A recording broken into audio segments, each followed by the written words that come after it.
ಇಂದಿನ ವಿಡಿಯೋ ವಿಷ್ಣು ಸಹಸ್ರನಾಮ ಸ್ತೋತ್ರದ 86ನೇ ಶ್ಲೋಕದ ಬಗ್ಗೆ.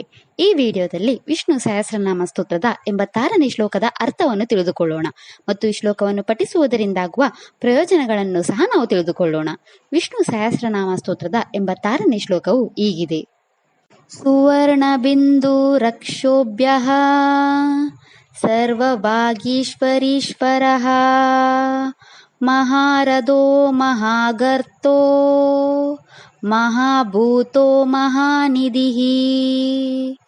ಈ ಶ್ಲೋಕದಲ್ಲಿ ಭಗವಾನ್ ವಿಷ್ಣುವಿನ 7 ನಾಮಗಳಿವೆ. ಈಗ ಭಗವಾನ್ ವಿಷ್ಣುವಿನ ಈ ಪ್ರತಿಯೊಂದು ನಾಮದ ಅರ್ಥವನ್ನು ತಿಳಿದುಕೊಳ್ಳೋಣ. ಮೊದಲ ವಿಷ್ಣು ನಾಮವು ಹೀಗಿದೆ. ಓಂ ಸುವರ್ಣ ಬಿಂದವೇ ನಮಃ. ಈ ವಿಷ್ಣು ನಾಮದ ಅರ್ಥ ಭಗವಾನ್ ವಿಷ್ಣು ಚಿನ್ನದ ಅಂಗಗಳನ್ನು ಹೊಂದಿರುವವನು ಅಥವಾ ಪ್ರಣವ ಮಂತ್ರವಾದ ಓಂಕಾರಕ್ಕೆ ಅಧಿಪತಿಯಾಗಿದ್ದಾನೆ. ಎರಡನೇ ವಿಷ್ಣು ನಾಮವು ಹೀಗಿದೆ. ಓಂ ಅಕ್ಷೋಭ್ಯಾಯ ನಮಃ. ಈ ವಿಷ್ಣು ನಾಮದ ಅರ್ಥ ಭಗವಾನ್ ವಿಷ್ಣು ಎಂದಿಗೂ ತೊಂದರೆಗೊಳಗಾಗದವನು ಅಥವಾ ಮೋಹ ಮತ್ತು ಆಕರ್ಷಣೆ ಅಥವಾ ಇಂದ್ರಿಯ ವಸ್ತುಗಳಿಂದ ಅಥವಾ ಅಸುರರಿಂದ ಎಂದಿಗೂ ತೊಂದರೆಗೊಳಗಾಗದವನು. ಮೂರನೇ ವಿಷ್ಣು ನಾಮವು ಹೀಗಿದೆ. ಓಂ ಸರ್ವ ಭಾಗೇಶ್ವರೇಶ್ವರಾಯ ನಮಃ. ಈ ವಿಷ್ಣು ನಾಮದ ಅರ್ಥ ಭಗವಾನ್ ವಿಷ್ಣು ದೇವತೆಗಳಲ್ಲಿ ಮುಖ್ಯನಾಗಿದ್ದಾನೆ ಅಥವಾ ಭಗವಾನ್ ಬ್ರಹ್ಮ ಸೇರಿದಂತೆ ಎಲ್ಲಾ ವಿದ್ಯೆಯ ಗುರುಗಳ ಗುರುವಾಗಿದ್ದಾನೆ. ನಾಲ್ಕನೇ ವಿಷ್ಣು ನಾಮವು ಹೀಗಿದೆ. ಓಂ ಮಹಾರ್ಧಾಯ ನಮಃ. ಈ ವಿಷ್ಣು ನಾಮದ ಅರ್ಥ ಭಗವಾನ್ ವಿಷ್ಣುವಿನ ಹೃದಯವು ಯಾವಾಗಲೂ ಶಾಶ್ವತ ಆನಂದದಿಂದ ತುಂಬಿರುತ್ತದೆ. ಐದನೇ ವಿಷ್ಣು ನಾಮವು ಹೀಗಿದೆ. ಓಂ ಮಹಾಗರ್ತಾಯ ನಮಃ.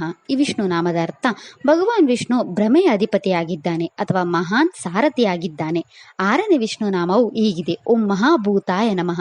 ಈ ವಿಷ್ಣು ನಾಮದ ಅರ್ಥ ಭಗವಂತ ವಿಷ್ಣು ಯಾವಾಗಲೂ ಎಲ್ಲಾ ಸ್ಥಳಗಳಲ್ಲಿ ಹರಡಿರುವವನು ಅಥವಾ ಭೂತ, ವರ್ತಮಾನ ಮತ್ತು ಭವಿಷ್ಯತ್ ಕಾಲದ 3 ಅವಧಿಗಳಿಂದ ಅವಿಭಾಜಿತನಾಗಿರುವವನು. ಏಳನೇ ವಿಷ್ಣು ನಾಮವು ಹೀಗಿದೆ. ಓಂ ಮಹಾನಿಧಯೇ ನಮಃ. ಈ ವಿಷ್ಣು ನಾಮದ ಅರ್ಥ ಭಗವಂತ ವಿಷ್ಣು ಎಲ್ಲಾ ಸಂಪತ್ತನ್ನು ಉಳಿಸುವವನು ಅಥವಾ ಎಲ್ಲಾ ಮಹಾನ್ ಅಂಶಗಳು ಅವನ ಬೆಂಬಲವನ್ನು ಹೊಂದಿರುವವು. ಈ ಶ್ಲೋಕವನ್ನು ಪಠಿಸುವುದು ಅಥವಾ ಕೇಳುವುದು ನಮ್ಮ ಇಂದ್ರಿಯಗಳನ್ನು ನಿಯಂತ್ರಿಸಲು ಸಹಾಯ ಮಾಡುತ್ತದೆ. ಈ ಶ್ಲೋಕವು ನಮ್ಮ ಜೀವನದಲ್ಲಿ ಭಗವಂತನನ್ನು ಪಡೆಯುವ ಶಾಶ್ವತ ಸಂತೋಷವನ್ನು ಪಡೆಯಲು ಸಹಾಯ ಮಾಡುತ್ತದೆ. ಇದು ನಮ್ಮ ಎಲ್ಲ ಗೊಂದಲಗಳು ಮತ್ತು ಭ್ರಮೆಗಳನ್ನು ತೆರವುಗೊಳಿಸಲು ಸಹಾಯ ಮಾಡುತ್ತದೆ. ಇದು ನಮ್ಮ ಜೀವನದ ಕೆಟ್ಟ ಸಮಯವನ್ನು ಬದಲಾಯಿಸಲು ಸಹಾಯ ಮಾಡುತ್ತದೆ. ಶ್ರವಣ ನಕ್ಷತ್ರಕ್ಕೆ ಸೇರಿದ ಜನರು ತಮ್ಮ ಜೀವನದಲ್ಲಿನ ಎಲ್ಲಾ ಸಮಸ್ಯೆಗಳನ್ನು ತೊಡೆದುಹಾಕಲು ಮತ್ತು ನಿಮ್ಮ ಜೀವನದಲ್ಲಿ ಎಲ್ಲಾ ಶುಭಗಳನ್ನು ಪಡೆಯಲು ಈ ಮಂತ್ರವನ್ನು 27 ಬಾರಿ ಜಪಿಸಬೇಕು.